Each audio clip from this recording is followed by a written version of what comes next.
Kia ora, Your Worship, and kia ora koutou councillors. And look, as you said, this was just really an opportunity pre-Christmas to give a presentation to councillors to talk about progress with both the forest project and the lakefront project, and to float out and really discuss some of the concepts that are being thought about. So probably in terms of introductions, I'm not sure on my right needs many introductions, but we've got Kingi Biddle, who is the newly elected chair of Te Komiti Nui, or Ngāti Whakarewarewa, and Portia Mackenzie. And I think it's significant having Kingi here really, and really reflects, I think, the underlying basis of both these projects, which are really rooted in partnership. And when we're talking the forest, obviously we're talking about iwi-owned land, owned by CNI Iwi on behalf of Tūhourangi and Ngāti Whakarewarewa. So it's fantastic to have the partners here. And when we're talking on the lakefront, we're talking the long tradition around the gifted reserves and the connections of iwi to those places. So what I'm thinking really is we'll go through the presentation, and I think pause after we've been through the forest and open it up for questions and discussion, and then go on to the lakefront. So it's probably a way of just breaking it up. But I'll hand over to Portia and Kingi. Morena tātou. Today I have some images to take you through around some of the design on Long Mile, on Forest Hub 2, into the Visitors Centre and the Playspace as well. But some of the work that's been going on in the background with the co-governance group around some of the storytelling and the cultural narrative is really exciting, which is why we've got Kingi here today to take you through some of that. So some of these partnership principles that the governance group have been working on in collaboration with council around how we work together are quite exciting, some of the detail that's coming out of it. So I'm going to hand over to Kingi now to take you through some of that detail. O tēnā tātou, ka nui te mihi, ko te reo o te kāinga tēnei e mihi atu nei kia koutou. Firstly, with great respect, I think I need to start with the true iwi stocracy. Ko rangi nui ki runga, ko papatua nuku ki raro. Ko tāne, ko tāwhiri, ko tangaroa. They were the true iwi elite who guide us, who sustain us, who teach us every day. Rotorua is a town of stories. Pūrākau. And not just Rotorua, the township that we see here, with the stories of Hinemoa and Tutanekai, or the stories of the birth of Rotorua. There are stories out at Tarawera. There are stories up at Ngongo Taha. And indeed, there are stories, great stories, to be told out at Whakarewarewa and Tokorangi. Tokorangi is the area that houses the great redwood forest. Now, one of the things that our ancestors, before the arrival of Captain Cook, one of the things our ancestors did before going into the forest was, even before going into the forest, they knew that the forest, we were the guardians of the forest, but the forest didn't belong to us. The forest belonged to Tāne. So even before going into the forest, we would stand and ask Tāne if we could enter the forest. We would tell Tāne what we would do, and we would go into Tāne and get the food we needed to get the medicines we needed to get. And then when we left the forest, we left it cleaner than it was before we entered. Just like you go to somebody's home, you knock on the door and you ask if you can go to their home. And then when you go inside, you meet, you talk, you have a cup of tea, you play on their PlayStation or whatever it is you do. But then when you leave the home, you leave it cleaner than you would before you got there. You also respect the home and you respect the people there. And so with the birth of what we call Te Pā o Tāne, the sanctuary of Tāne is exactly that. is that when people enter Te Pāo Tāne, normally we go down the Long Mile Road, we're driving down the Long Mile Road here, forest there. But when we enter Te Pāo Tāne, just like we enter Te Pāo Tamatekapua, Te Pāo Tunahopu, even though we haven't entered the house, indeed we have entered the pā. So these, to us, it's not just a really awesome concept. It's a returning to the values and to the respect that we have in those days today. So the messages that we teach our whānau when they go into the forest is one of respect, is one of environmental values, is one of cultural values. So just looking on Facebook, I've seen that they've closed down the base camp at the Himalayas. Why? Because in essence it's a dump. How would that be if people came and learnt the story of Tāne here in Rotorua? And then when they went up to the Himalayas, they took that experience. Because they haven't learnt it, they see it. That's the opportunity that we have here today. It's not new.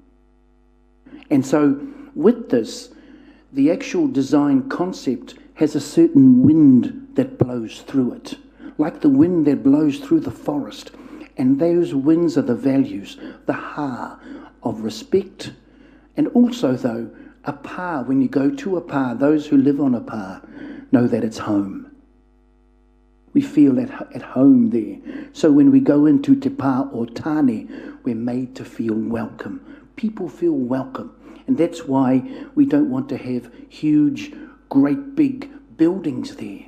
The buildings too need to reflect the ha, or the wind that blows through there. We have Tāne Whakapiripiri. Tāne Whakapiripiri had many names. You had like AKA would have had it gone to the Justice Department. It changed its names many times. Tāne Te Wānanga, Tāne the educator. That's an opportunity to teach people about Tāne. Tāne Te Runanga, a great place where people can stop and talk. Tāne Te Waiora, Tāne who heals. A place where people can stop and talk, because we're not doing that. We have a phone, we talk via the phone. So these are the overlying concepts, the overlying aspects. But the thing is too, is that as we as human beings know, we need to live together. That's what Tātou Tātou is about. Because in Te Pāo Tāne, Tāne isn't the only one that lives there. Tāwhiri Mātea of the wind lives there as well. Tangaroa of the water lives there as well. Rongo Mā Tāne of cultivated food lives there as well. But each of them have a different job. But each of them contribute together to a makatia, just like the story says here in Rotorua, live together for the betterment of the forest. It's like a tuamaka, just like that, a dovetail.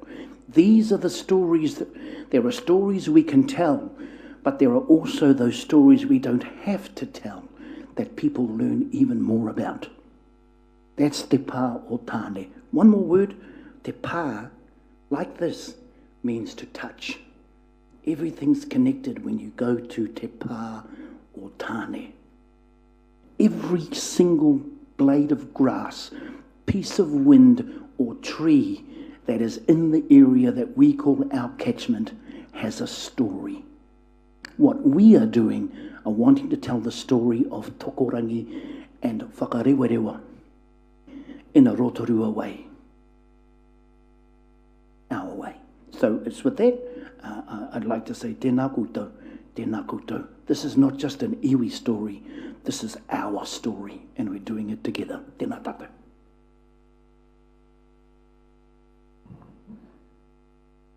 So I find it very hard to follow a Toastmasters champion. So these principles that Kingi has been talking about and those values are embedded in everything that all the contractors do. So right from the designers and the consultants right through to our procurement and our contractors as well. So Kingi and the co-governance group are meeting frequently with the designers and making sure that those values are incorporated into all of the design from top to bottom. So going back to why we're undertaking this project, so with the Provincial Growth Fund, they of course have some overarching objectives for the whole of New Zealand. So those are mostly around jobs and that private investment coming back into a community. So with our project, we've done a whole lot of research to come to a conclusion around what this project, the impact that this project will have. So we're looking at a potential of 133 jobs and the potential of 68 million in investment, which are set over 13 development sites over the whole forest. So there's some pretty big numbers in what the impact of this project can have. There are, of course, objectives that we have as a community and we have as a council as well, and those are around making sure we've got that active environment for our residents, making sure we've got some great infrastructure down there as well, so that it's safe, that it's a great place to play, that we've got that easy lifestyle, we've got those opportunities in the forest. Now, Long Mile, taking you through some of the designs of Long Mile is actually really quite hard because it's actually a really long mile and it's hard to get that onto one page. So I've just got a sample image here, and it's very engineering type drawing. It's the entrance way coming off Whakarewarewa Road down to the where the dog park is there. So what you can see here is some really good off-road walking spaces. So at the moment, as you go down Long Mile, a lot of people walk on the roads. It's fairly unsafe down there. Great infrastructure around lighting at night as well. Formed car parks. More car parking's been added, so we're looking at an additional 50 to 70 car parks down Long Mile alone. And just making sure that we've got some really safe crossings there for people across Long Mile. Down the other end, we're looking at some really good coach parking and turnaround facilities as well. So that's a bit of Long Mile there. When we go up to Forest Hub 2, so right now at Waipa, we've got some real high demand out there. On the weekends, it's mostly full. So we're looking at that alternative location into the forest. So up Whakarewarewa Road, we've got past Okaraka Loop Road, we've got what the locals call the Black House on the left there. On the right, there's already the felling of the trees happening there, and people are already parking in there already. So you get 20 or 30 car parks in there already. So similar to Waipa, we've got toilets and shower facilities, great opportunities to tell those stories in here. And some potential for those development sites in there as well. So similar to Waipa, where we invest in infrastructure, along comes the private investment to move alongside with it. Up here we've got around 200 formed car parks, lots of event spaces as well.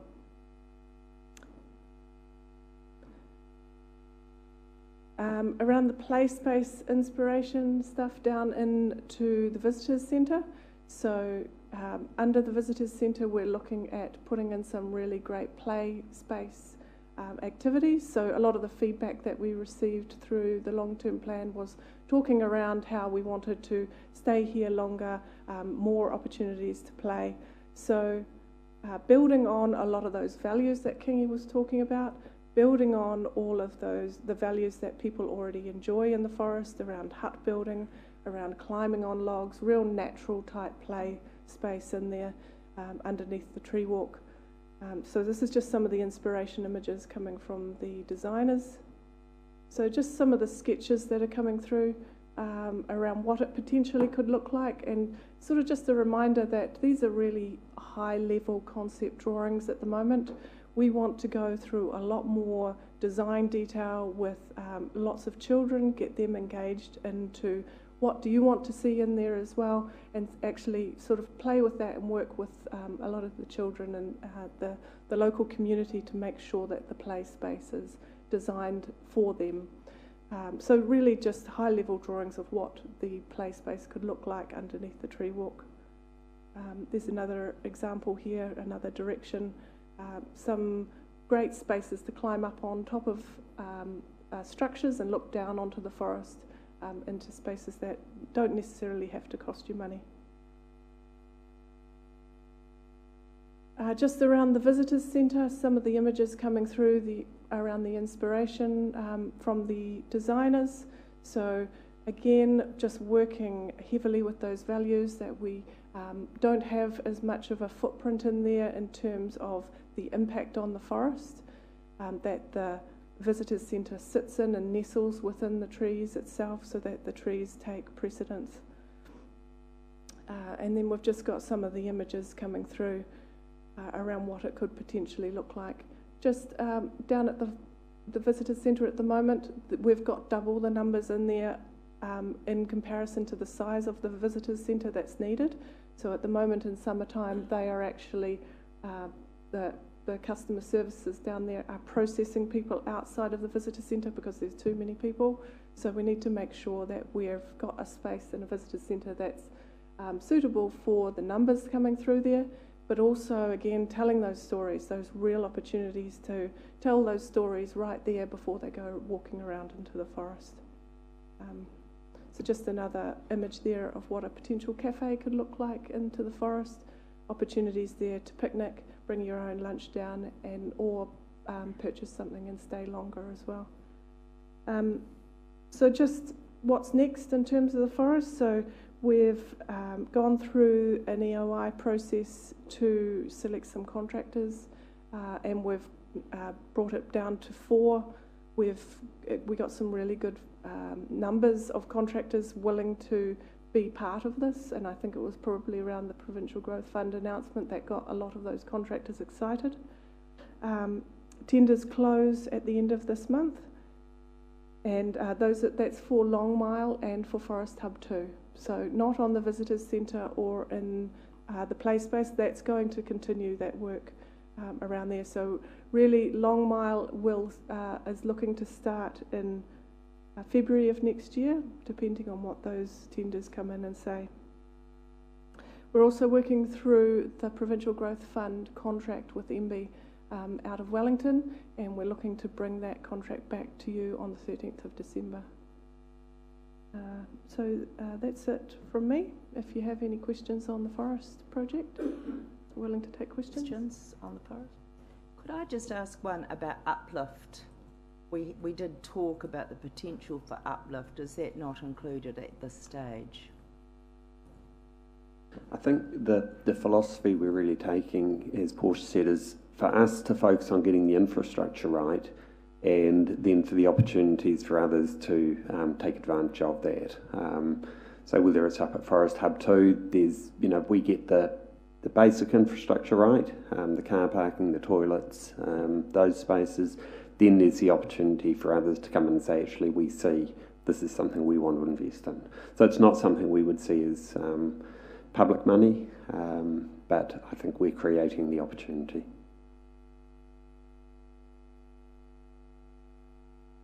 First, then Peter, then Councillor Stewart. Madam Chair, thank you for your presentation today. Concerning the Red Stag site, concerning the Long Mile Drive site, and concerning the Whakarewarewa site, and I noticed that the council's putting in 7.5 million, and it's been matched by the government at 7.5 million. What are the time frames for each of those sections to be completed by, please? So we're looking for Long Mile and potentially Forest Hub 2 to be complete by the end of next year, with work to start on the Visitors Centre and the play space in the following years. So potentially looking at a 3-year time frame around all sites. Thank you. Peter, Councillor Bentley. Sorry. Thank you, Madam Mayor. How much involvement are you having with, or how much discussion are you having with Scion? As I understand, Long Mile is about to become their preferred entrance, and are they contributing to it financially? We have had discussion with Scion right from the start of this project. So there are a lot of discussions going on around that. We are, because they're looking at turning their entranceway onto Long Mile as well, so we're making sure that the Long Mile can actually accommodate that. JP may be able to update you on recent discussions around the car parking. Your Worship, just adding to what Portia has said, we've had quite extensive conversations with Scion at a management level, and for a while we were sharing designers for the road, just to make sure that the plans for the entranceway would integrate successfully into the improvements along Long Mile. So we've done a lot of work together. We're working very closely because obviously the Scion campus is treated very much as a community recreation area, as is the forest. So some of the parking discussions we've had, particularly around that area which is used for the dog walkers, has been very important. And obviously we've had the new trail put in across the Scion campus for cyclists and walkers as well. So we've been talking with them quite extensively, and they're certainly assisting us with some parking options in and around the visitor centre within what I describe as their campus, but also being very clear about how we have to manage their entranceway and the potential to improve coach parking and turning. So just to reassure the councillor, there has been quite extensive discussions with Scion. Okay, Councillor Sturt. Thank you, and thank you, Kingy, Portia and Henry, for your report. I note with that image there, the wood first concepts are being incorporated in that design, and I applaud that. I just want to know, similar to some of the other questions and misunderstanding that's out there in the community, is the visitor information that you're depicting there. I think that is a key element of the whole concept. Is there an opportunity for a public-private partnership, for example, CNIE and or commercial interests, to extend that so it includes an interpretation area, a theatrette and retail and information space all in one, so that we do it once and we do it right and we do it properly, so that we then in 10 years time we're not coming back for add on this and add on that and more burden on the ratepayer. So I just wondered what your thoughts were in that space. The short answer really is absolutely, in terms of public-private, and again applying probably that same philosophy. We see the core public role, if you like, to be about the visitor information and supporting them in their visiting the forest, but absolutely the clear potential to attract private investment in there, whether it's eating, drinking, information, whatever. Absolutely, and we see that, in our minds, again, it's concept at this stage, but see the potential for almost a modular kind of development where you can design the whole, but parts can be built by others. So certainly see the public-private as being underpinning this. Councillor Kent. Thank you, Your Worship, through you. Thank you for your presentation. My question relates to the entranceway to Long Mile off Whakarewarewa Road. I've raised the issue before, and looking at that schematic diagram, I didn't see any difference to what I saw before in terms of the entranceway. I still have major concerns.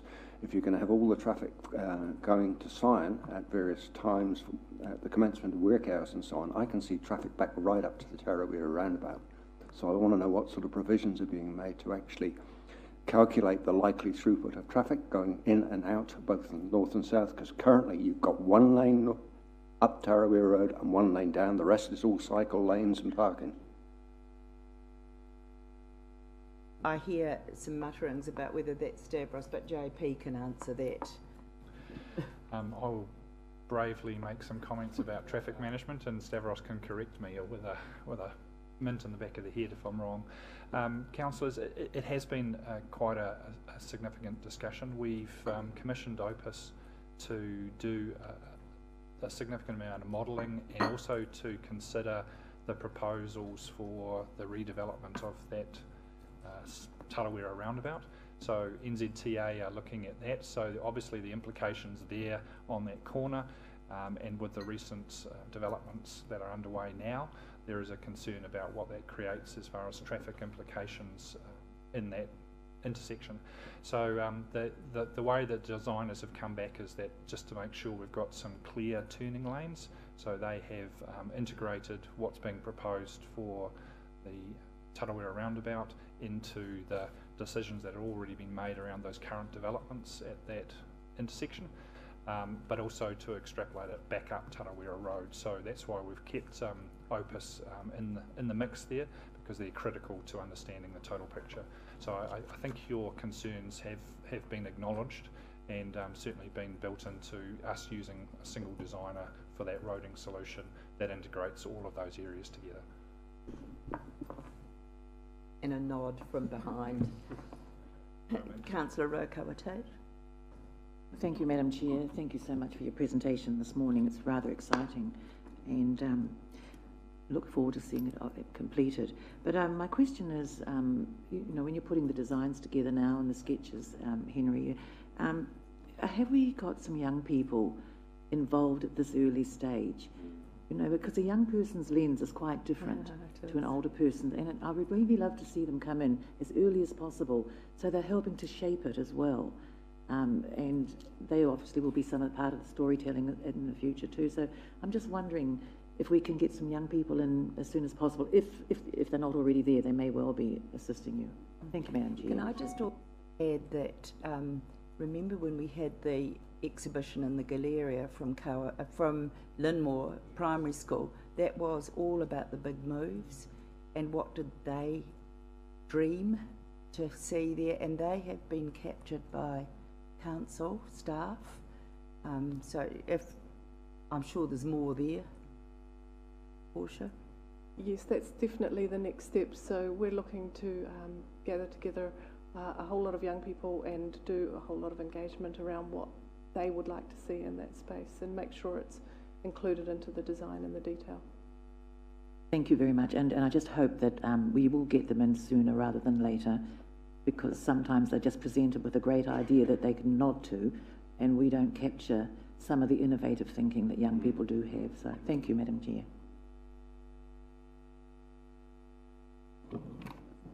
Thank you, Madam Chair. Thank you so much for the presentation. And my question is probably for Henry. Henry, with whom does the business opportunity for the cafe lie?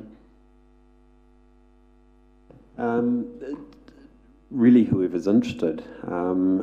Fundamentally, we are dealing with a privately owned forest, which has obviously been made available to the public.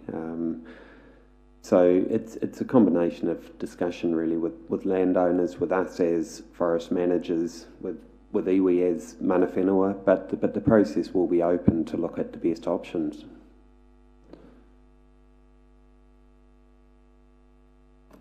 Thank you, Your Worship, and Morena koutou, thank you very much for your presentation, and welcome, Kingi. It's great to have you here. If you don't mind, if you could just flick back to the partnership principles. The questions that I have this morning is just around the environmental impacts and also potentially the procurement processes of any commercial opportunities. I see there in the enriched life force and spirit, and you've mentioned sustainable, long-lasting social and environmental outcomes. The last time you presented, I discussed the idea of potentially having an environmental impact analysis, because at the end of the day, we've got a beautiful asset, and yes, while we do want commercial growth, we need to ensure that we're protecting the environment. I'm a regular user of the forest myself, and I encourage all of our locals to get in there as much as they can, but it's very noticeable about the bark, for example. That's one practical, tangible impact that we're seeing right now. And so it's just simple things like that, like ensuring that we have that impact analysis so that we can assess what the damage is now and what the potential damage could be with the growth, so that we can mitigate that and make sure that we minimise any risk for that.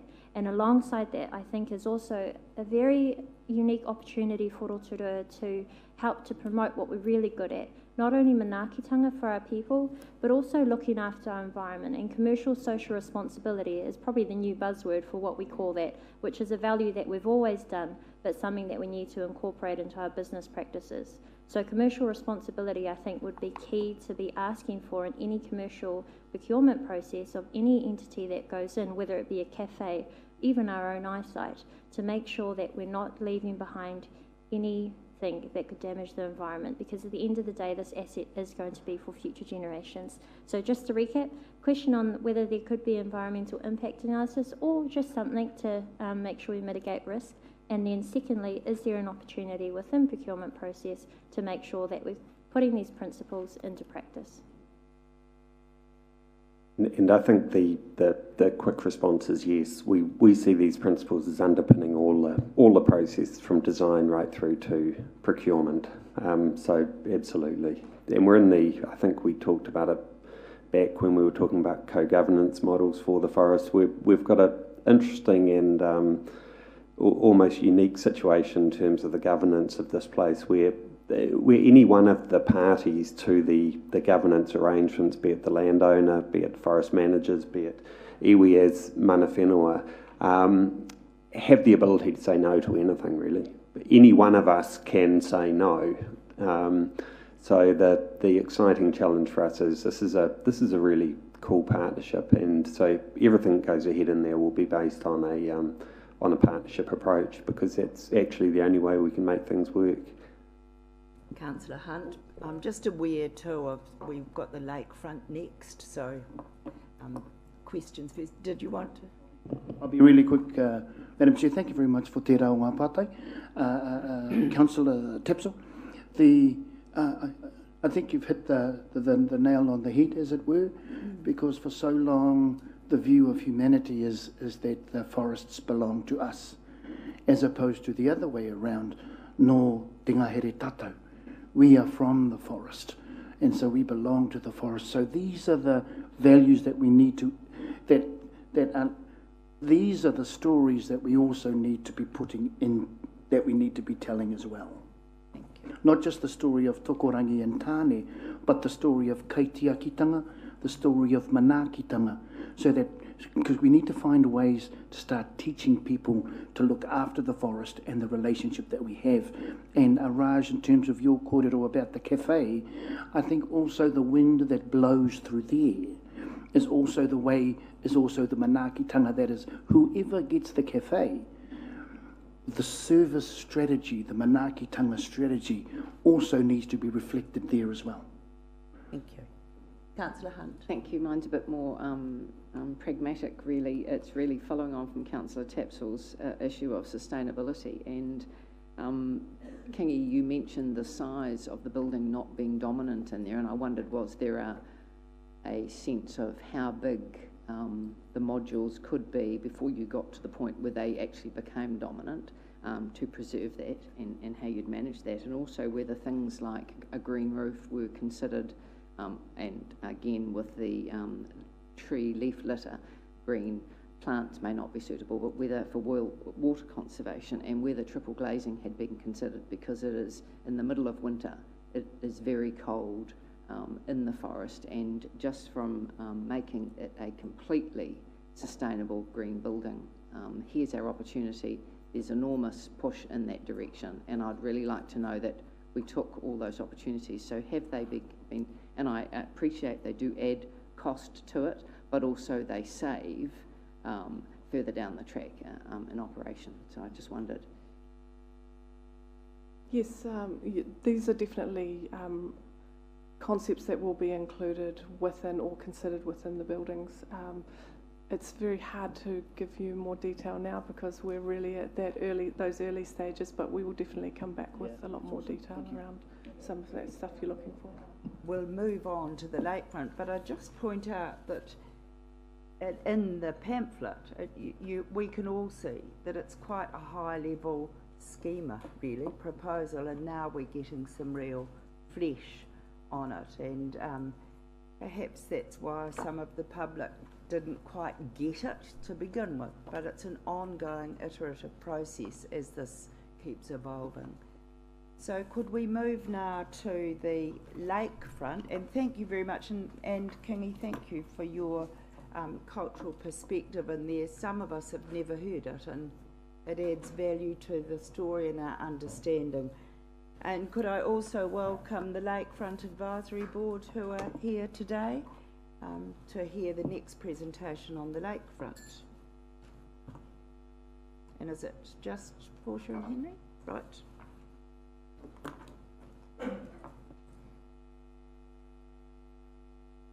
Okay, so moving on to the update on the Lakefront Development Project. Just before I start into a couple of the slides around some of the new design that's coming through, I just want to refer to this image here and just a reminder that it really is that high-level concept. It's one of those images that was done right at the start of our design detail. And I think there's probably a little bit of misunderstanding around what was included in this image and what wasn't. It's an aerial view from sort of at the top of the Sound Shell building, looking down towards Sulphur Point, and it's the detail that we've been working on. So it's the stage 1 and stage 1A, and I'll take you through the staging. But what you don't see in this shot is the playground because it's out of view.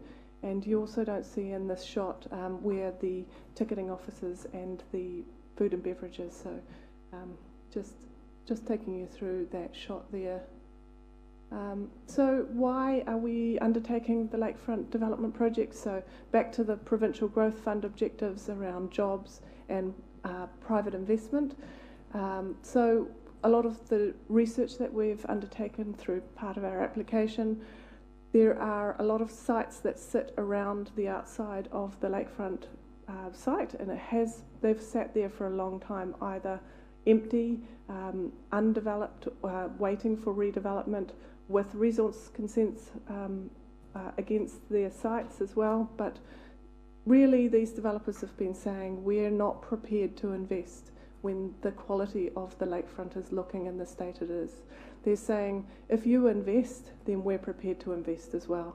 So that's where the 305 million in public and iwi, private and iwi investment come from. That's where that number comes from. Those are those sites that are sitting around the outside of the lakefront going, we'll go if you lift the quality of this. And of course the 470 jobs that come from that investment as well. So we also have our own council and community objectives as well. It's about making sure that we've got great places to play. You know, what is out there that is great for visitors is also just as great for our locals and our residents as well. So just taking you through some of the staging that we're working on. So you can see stage 1 there is the site outside of Whakarewawa's spa site that's currently under construction. This is the end that is fairly easy. It's not as complicated as some of the other details, so it's something that we can get underway and get designed and under construction while we're working on some of those other sites. Stage 1A, why are we working on that site as well, is that we've got a lakefront edge at the moment that has been damaged from a lot of the storms over the last couple of years, and we really need to work on that lake edge. So that's why stage 1 and 1A are together, working on some of that detailed design. Down into stage 2, that's where all the car parking is. So we're going to start to move into the design around stage 2 and putting a lot more car parking into that area. Stage 3 is where the playground is. So where our current playground is at the moment, that's going to have the new playground constructed right next to it. There's $1 million put aside for the playground itself. So we're talking a substantial destination type playground, the type of playground that other cities have as well. You know, that one that creates those memories for our children. Next to the playground is the toilet. So we've got a brand new toilet facility going in there, fully accessible for adults and children, disabilities, type of hoists and in there for changing facilities as well. We don't have one of these toilet facilities in our district. We want to make sure that the lakefront's really inclusive for everyone down there. Down into stage 4, again, another area around the outside of the park that can be worked on, and that stage is actually quite easy. We've got stage 3A and 5 are the complicated end of the lakefront. It's the end which has got a lot of the activity in there. It's got a lot of stakeholders that we want to make sure we get around everyone and that we're accommodating for everyone's needs. So just some of the images that are coming through, we're starting to work into some of the design on the playground. So these are some of the stuff that the designers are drawing inspiration from. So a real range of playground types there. So we've got the temporary stuff that you open the doors and it changes every month or every 6 months, something to bring the kids down and see something new. We've got that natural play that they can get involved with. The bespoke stuff that's really unique, building on all our cultural stories and can tell stories through play. And we've got the real systemised stuff as well that you can get up into towers and get onto slides. Again, just some of that playground inspiration that's coming through, just showing you the quality of the playground that we're working on. We'll also be, similar to the forest, is we'll start to work with those young people now and make sure that their views are incorporated into the design and that they get what they want to see out of this new playground. This is just some of the designs that are coming around down the end of the boardwalk. So this is what they're calling the weighted end, down the end of by Sulphur Point. This is a real contemplative type space where you can get down into the lake and dip your toes in, or you can sit there and reflect. It's the quiet end of the lakefront. Really strong structure and a bold statement down that end. So what's next in terms of the lakefront work? So you'll see that some of the work is going to start to get underway for removing the scout den in the next month or so. The removal of this building, of course, it's got the asbestos in it as well, but the removal of this building is really going to leave a really great space there, which you can picnic and get down there and get down to the lake edge. We're also working on completing that stage 1 and stage 1A detailed design, and we've got the work underway on the parking analysis and making sure we've got enough parking down into stage 2. We've also got that work that needs to get underway soon with the young people around the playground. We've got a cultural impact assessment underway at the moment after completing our ecological impact assessment and our visual impact assessment. So really making sure we've got all that detail in the background before we go forward into any of those other stages. We're also working on the Provincial Growth Fund contract details, and we'll be bringing that back to you on the 13th of December. So that's all I have for the update today. If anyone has any questions. Have to leave. Are you happy? You were first to indicate, Charles, if you go first and then... One small question, because I think the tenure of the questions have been about, and I think this is where there has been some misunderstanding in terms of the petition as well.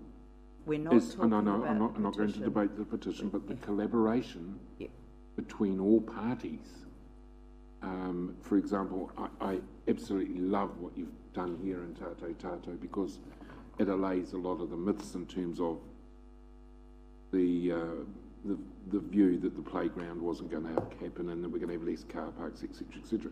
But the question I've got to ask about collaboration, there's a spectacular opportunity at the Ohinimutu entranceway to collaborate with iwi and the trustees of the marae and the formal meeting house of Te Arawa to create something there that is quite spectacular. So I just wondered whether that is occurring. And the other thing is, there was a letter to the editor stating and putting some doubt over the ownership issues in terms of being able to go in there and do this work. And I just wondered whether that been looked at, and can you comment on that for us, please? I was wondering if it would be okay if I flicked it across to Gina, who has been working with the community down at Ohanamutu. Kia ora tātou. There were a number of items in that particular question. The first, in respect of the entranceway, you'll see from the staging that that's a little bit further down the track. We recognise we need to work particularly with the marae trustees, but also with the wider community at Ohanamutu, and we're committed to doing that. We've put it at a later stage in the process to allow the conversation to happen and to get really good agreement with the community there around what they want to see. In respect of the ownership issues, the land is properly held by council on behalf as a reserve.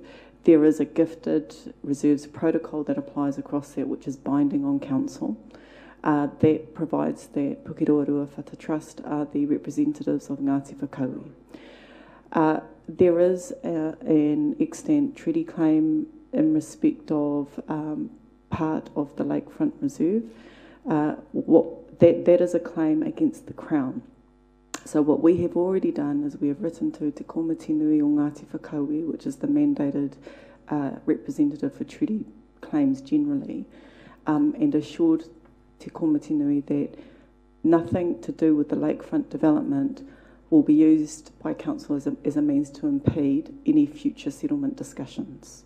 So whatever happens in respect of this development will not be a basis for the council to impede in any way future discussions.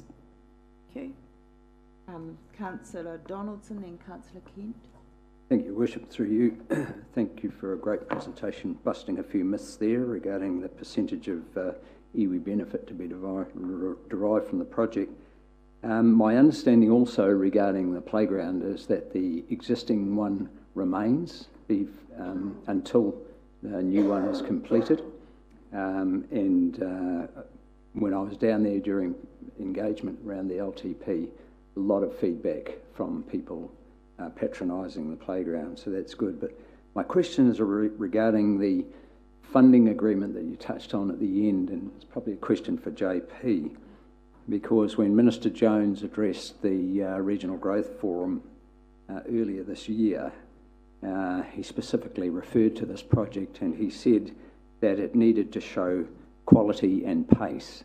So, JP, will those messages from the Minister be included in KPIs in the funding agreement that's brought to us? Will we see that demonstrated in the funding agreement that's brought to us on the 13th? Again, just using the short answers, absolutely. What we've been required to do. So we're working quite closely with MB at the moment and their officials to create that funding agreement. And again, what they expect to see in there is a view of the phasing of the different projects. And so a significant amount of work has gone into looking at how we can undertake the lakefront whilst also minimising the disruption to our local community. And also importantly to the operators who currently have businesses on the lakefront. So that's been quite important to this process as well. So in repeating again the question you asked, yes, that there is an expectation around pace, and we are working carefully with them on how we incorporate the phasing into a contract. Kent. Thank you, Your Worship, through you. Can you confirm, please, the planned toilet facilities will also include changing rooms and showers, as any modern lakefront or beachfront should have? Yes, this is something that is being considered at the moment into that design, but also some of those changing facilities could occur down closer to the lake edge, down where the Whakarewarewa is as well, down into stage 5. So definitely some opportunities to include those in the design. And Councillor Gould. Yeah, thank you for your presentation today. With your figures, which was shown earlier in your slide presentation, you showed that 305.7 million is from new investment. You also state that 40% by iwi. Does the 40%, which equates to about 122 million, is that relating to the U Hotel or to other parts as well as the U Hotel and other parts of iwi investment? First question. That's triggered by the 11 development sites that sit around the outside that are in iwi ownership. So yes, in terms of the Whakarewarewa site, but also there are other sites as well. And the second question is, with the playground at the moment called the Harold Holmes Playground, is it naming rights going to be transferred to the U Playground, or is it going to have U totally brand new naming rights? As you'll see in the playground slides that I showed today, we're really at the early stages at the moment, so we will be considering and going back over those stakeholders who were part of the original playground to have that discussion. Thank you. Could I just pick up that is an important issue in terms of legacy that I think should come back to council, because these were great place shapers in our district. Thank you for bringing that up. Councillor Bentley. Thank you, Madam Mayor. I've got two questions. This 40 million in total investment in the lakefront, 20 of which is council's, or roughly 20, is it your intention to show a budgeted percentage of return on that investment? That's the first question.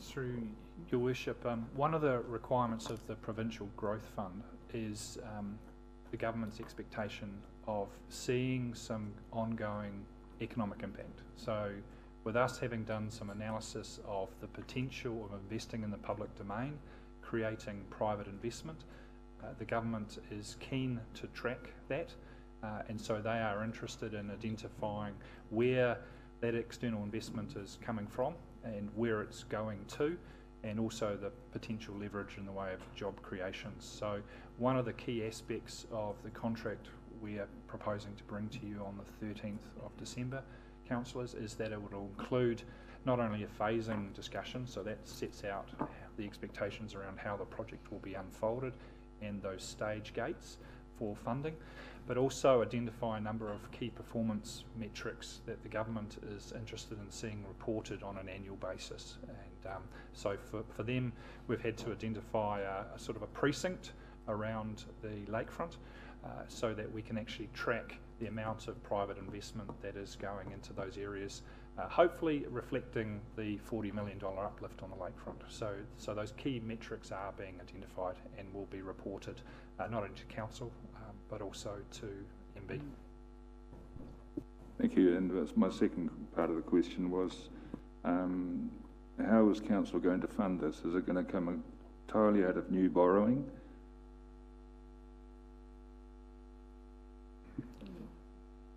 Yes, councillor, that's all laid out in the long-term plan. So for levels of service uplift, council's approach has always been to use borrowing where we've lifted levels of service. Renewals are taken out of rates revenue, and growth is also tends to come out of borrowing, though we are looking at development contributions going forward. So all of that is spelled out within the long-term plan. Portia, I have a question about mobile caravans and the responsible camping. Have we got a designated area? While Councillor Kent was talking about the ablution block and the toilets and the showers, that's another bit of infrastructure thinking that we have to have about whether this is a zone that we say is for caravans or not. We certainly haven't at the moment, and I think going back to the management plan discussion, I think it left it open. If council chose to designate areas, it could, but no, not in the in the plan on the lakefront at the moment. And that would come back to council, wouldn't it? Because I'm very aware with the responsible camping report before the minister that there's zones in there, so we would have the right to work collaboratively about whether it's a green zone or a red zone. Great, thank you. Councillor Kumar. Thank you, Madam Chair. Just in case I've missed it, what happens to someone like Archie's? Do they get relocated or do they? Yeah, look, it's hard to get too specific about the individual operators, but with all of them, including Archie's, they've got an existing licence or lease with us, and the terms of those leases will be met. I think most of them run through to about 2022 or 2023, and yeah, so we'll meet the terms of those leases and be thinking into the longer term about what we need as well. But I think, again, in terms of the reserves management plan, I think it was indicated that, you know, the concept around affordable food was an important one for the lakefront. Yeah, sorry, just supplementary to that, because while I do feel for the small operator there, I'm just wondering, because if $40 million is going to be spent on there, suddenly if a new outlet was going to, I don't know if that would reflect that $40 million setup. So I'm just, that was my concern. Thank you. There appear to be no more questions, but I have got a question, because this pamphlet, while it was concept and proposal, we're obviously here with the advisory group getting more on this as we go. How are we going to inform the community? Because, as Councillor Sturt said, a really good article in here that's like the next stage on. How do we keep the story going in front of the community? Probably fundamentally, I think the most obvious way is to take the discussion we've had today and turn it into something that the community can access easily. So we need to build some good communication around where we're up to now. And Your Worship, just adding to that, and certainly the advisory group has been particularly strong on making sure and asking the question of us that we have a very detailed communication strategy in place, just so we are keeping our community up to date on what's happening. So there's a number of specific actions that form part of that strategy. We meet regularly with the operators down on the lakefront, so they are kept abreast of what's happening as far as design and developments are concerned. We're also looking at making sure that within each of the different zones on the lakefront, that there's specific information available there. So as we start developing up the concepts for the playground, obviously putting information boards down there next to the current playground is really helpful for people who engage in that space to see what's coming. So there's general communications and then there's specific around locations, but also to our wider community. So we're working through making sure we've got a coherent communication strategy just to support that, just to make sure that we don't end up in a situation where people are left not understanding what's happening on the lakefront. Thank you. A new question of the presentation? Yes, certainly. And then we're going to have a 5-minute break. Okay. With your comment of 470 jobs on your screen, from what I can understand, from what I can see, a lot of the new jobs will be at the hotel, but some of those jobs will be existing jobs where tourist operators will keep their existing staff, and the 470 will be in that particular area. Am I right in thinking that or not? Or are you talking about 470 brand new jobs? So the 470 jobs is calculated in terms of what they call direct and indirect jobs. So there are jobs that are created from the construction of the development sites, and then there are jobs that are within the development sites. And those 470 are calculated all around those 11 development sites that sit around the lakefront. So new jobs, yeah. Thank you. Thank you for the presentation. Thank you to the advisory group and the petitioners. It will all be taken into consideration before we meet on the 13th.